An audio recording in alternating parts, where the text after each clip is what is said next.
FBI Director Robert Mueller. And now for the latest developments in the investigations underway, let's go to Mike Betcher at CNN Center in Atlanta. Mike. Well, Judy, they're looking at those 19 names. As you said, they believe that they do have contact somehow with Osama bin Laden. What they're trying to find out is what groups did these people actually belong to? And I have information gleaned from intelligence sources about some of the groups they're looking at and some of the individuals. Let's begin with Islamic Jihad of Egypt, sometimes called Al-Jihad. It is led by a man named Ayman Zawahiri, and this is a picture of Zawahiri on the left with bin Laden. That was taken about a year ago. He is a top lieutenant of bin Laden. We have a fact sheet on this man. He goes either by Abu Fatma or Dr. Abdel Muiz. He's Egypt's most wanted man, widely regarded as military commander and chief strategist of the militant Islamic Jihad, or Al-Jihad. And he is the personal physician and close associate to Osama bin Laden. Now, we also have a second group and person that's being looked at by U.S. intelligence agencies, and frankly, this name puts chills down the spines of counter-terrorists who work in this country. He is being looked at, but has not been connected that I know of or have been told, but I am told that he's looked at as one of the people that could have a connection. His name is Imad Magnia. Imad Magnia is well known in terrorism circles. This is not Imad Magnia, actually. This is, we'll take that off. In fact, only one picture in the last 21 years exists of Imad Magnia.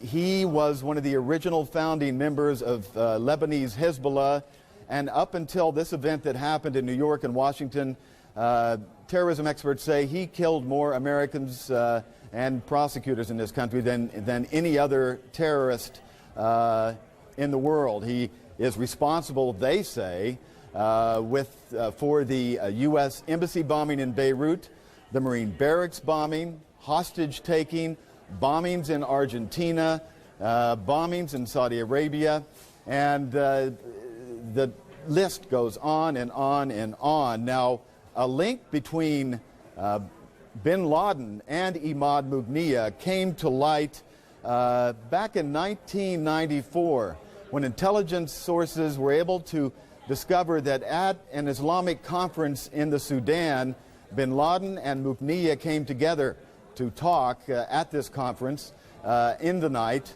and that they believe some of the seeds could have been planted back then in 1994 for what is happening now. Not the specific plan, but a general strategy. That's at least a theory they're working on or looking at right now. Now, more evidence of the bin Laden Magnia connection came from this man you saw earlier, Ali Muhammad, who was a U.S. Special Forces sergeant. Ali Muhammad was recruited by the Al-Qaeda organization, and he testified at the trial of terrorists who were convicted of conducting the Africa embassy bombings. Let's look at that testimony. I'll read it to you. He says, "I was aware of certain contacts between Al-Qaeda and Al-Jihad organization on one side and Iran and HisbAllah on the other side. I arranged security for a meeting in the Sudan between Magnia, HisbAllah's chief, and bin Laden. HisbAllah provided explosives training for Al-Qaeda and Al-Jihad. Iran supplied Egyptian Jihad with weapons. Iran also used HisbAllah to supply explosives that were disguised to look like rocks." Now, this came in public testimony, and it relates to terrorist activities up to the African embassy bombings, but that is a public link by a former member of Al-Qaeda between Magnia and Osama bin Laden. So that's something very important to keep an eye on if that pans out as a lead. I will tell you that I spent some time in Beirut this summer, talked to leaders of HisbAllah, because HisbAllah's name is brought up in that testimony. HisbAllah denies they have any intentions ever to attack the United States with any terrorism. They're very emphatic about that, and I want to make that point clear. That's what they say. But these various links are being looked at in the intelligence community, and there are a lot of links to look at, Judy. All right, Mike Betcher in Atlanta watching all these investigative threads, and I would just, one question that immediately comes to my mind, but I'm not going to ask you this now, Mike, is how, if they're coming up with all this information now, after the fact, why weren't we knowing about it earlier? But we're going to be talking to someone in a moment who can perhaps help us answer.